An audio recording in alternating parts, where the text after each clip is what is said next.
Obiettivo: diventare il primo paese turistico per destinazione. Ad oggi siamo quinti dietro Francia, Spagna, Stati Uniti e Cina.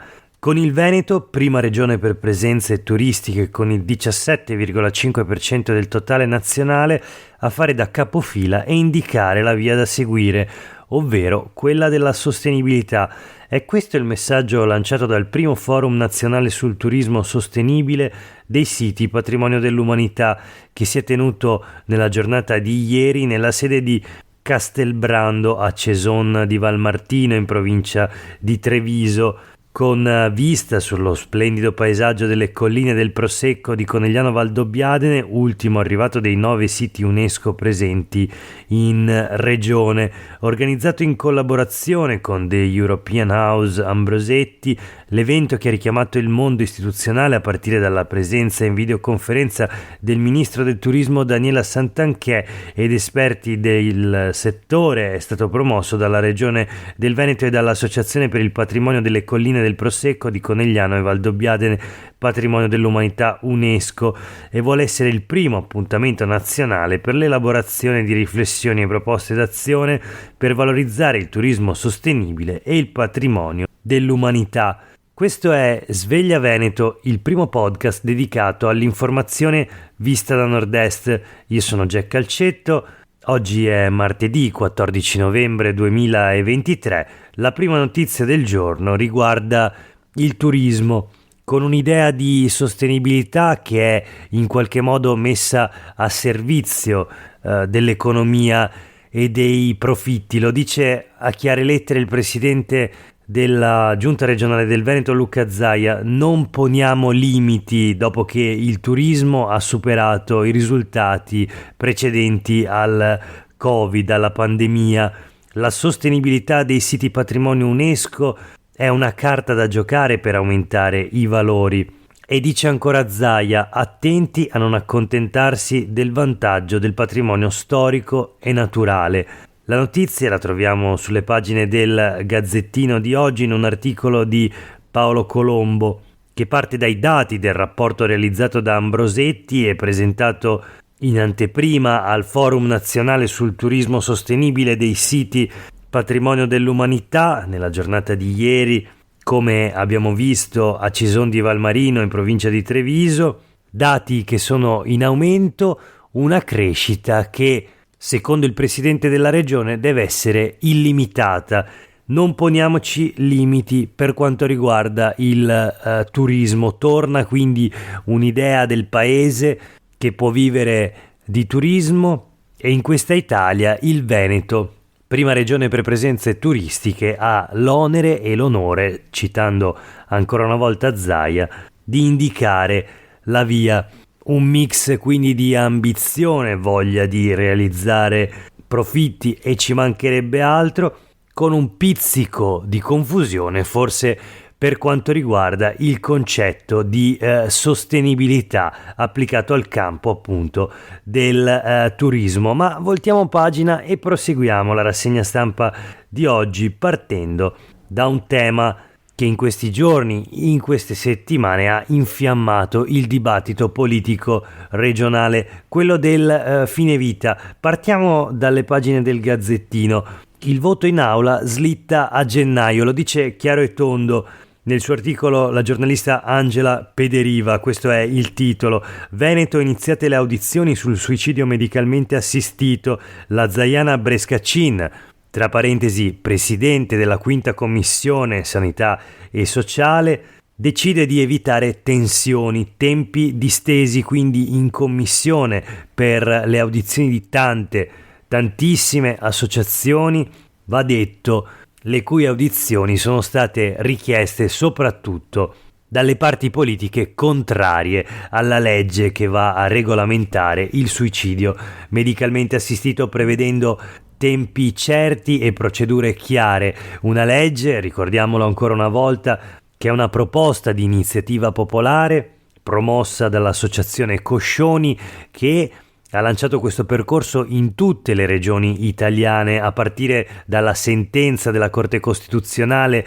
sul caso DJ Fabo Cappato del 2019, una sentenza che dice chiaramente che in alcuni casi molto ben circoscritti, di malattie irreversibili, di grandi sofferenze, il malato può chiedere, e ne ha diritto, l'accesso alle procedure di suicidio medicalmente assistito.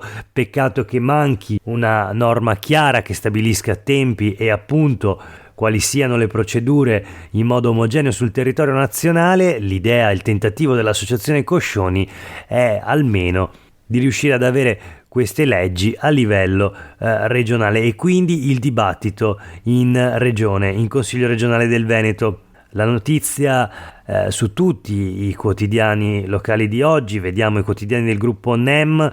Qui il focus è sulla posizione del Partito Democratico che nelle scorse settimane aveva oscillato.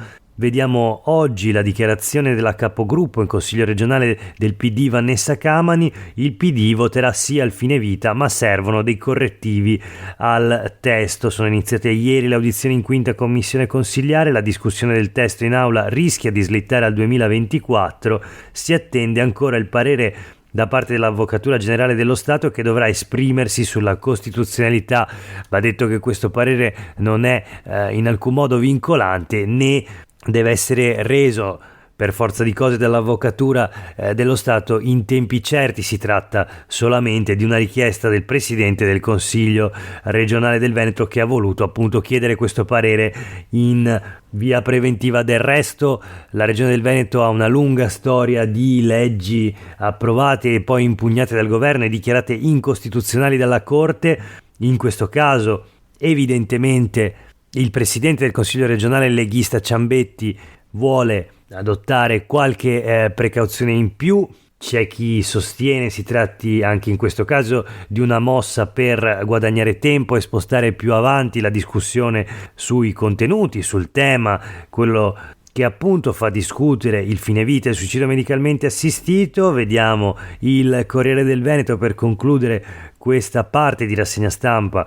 Fine vita, prime audizioni, la nuova legge si occupi anche di cure palliative, partito l'iter in Commissione Sanità, giovedì è atteso Stefano Geller, il malato vicentino di distrofia muscolare autorizzato già dall'ULSS Pedemontana al suicidio medicalmente assistito, una persona che si batte assieme all'associazione Coscioni per l'approvazione di questa legge e che ha anche avuto il merito in qualche modo di convincere il presidente della giunta regionale del Veneto Luca Zaia a sostenere o quantomeno a non contrapporsi a questo progetto di legge. I due si sono infatti incontrati ancora mesi fa, prima che iniziasse tutto il percorso. Voltiamo pagina, ci spostiamo a Padova, dove oggi per i 37 bambini delle famiglie Arcobaleno di Padova non sarà un giorno qualsiasi, sarà il giorno in cui le prime mamme saranno chiamate nelle aule del Tribunale di Padova per difendere il diritto di non essere tutte madri solo agli occhi dei loro figli, ma anche della legge. La procura infatti, lo ricordiamo, ha chiesto la cancellazione del nome di uno delle due madri, dei due genitori, dai certificati anagrafici di quei 37 bambini, perché entrambi i genitori sono dello stesso sesso. La notizia, l'articolo è di Edoardo Fioretto sulle pagine dei quotidiani del gruppo NEM. Leggiamo il titolo: mamme gay, udienze al via, vogliono toglierci i bimbi ma continuiamo a lottare. Laura Bau oggi in tribunale, la prima madre ad essere stata convocata. Siamo umiliate, dice, da una politica che ci ignora e gode nel farci soffrire. Questo podcast, che ha seguito fin dall'inizio la vicenda, continuerà a farlo e continuerà a farlo esprimendo sempre la solidarietà a queste famiglie che sono già vittime di una discriminazione, al di là di quella che potrà essere la conclusione del procedimento nelle aule del tribunale, una conclusione che speriamo naturalmente possa essere positiva.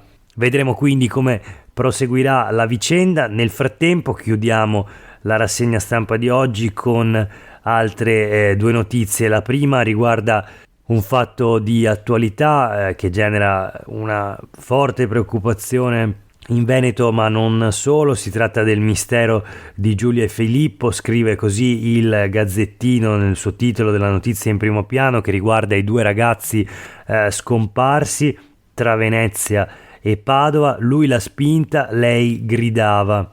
Da sabato notte non si hanno più notizie di due ex fidanzati di Vigonovo e Torreglia. L'auto di lui segnalata tra Veneto e Friuli.